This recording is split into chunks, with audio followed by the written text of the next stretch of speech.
Easy. Kunyangwe makatadzirana sei nababa, he hurt you, maybe vairoya, maybe yaive mbavha, maybe he did the worst, but I honestly think kuti he didn't deserve this at his funeral, guys, especially coming from the children. I know it hurts kuti unoitirwa nembereki, expecting them to do like better for you, but then they don't do that.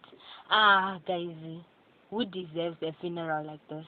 Honestly, I feel like akakanganisa for a father. Like, there are things that we can do to each other, sisters, brothers, but the fact that he is your father still remains that you have to respect. We have to respect funeral, per funeral. At least this is a corpse. Achakwanisi kutaura, achakwanisi kuresponda kwauri. So that fact only should give you pfungwa yekunzwa kuremekedza rufu pachezvaro runorema, and you can't be toiling around nechituna like that. Guys, honestly, I'm disappointed in this child. Comment down below what you guys think about this child doing the most. Nechituna chababa kofinira baba kumakuwa achivhura achita sei. And God is watching, and he says that leave vengeance to me, and here you are. Baba nyangwe vakatadza.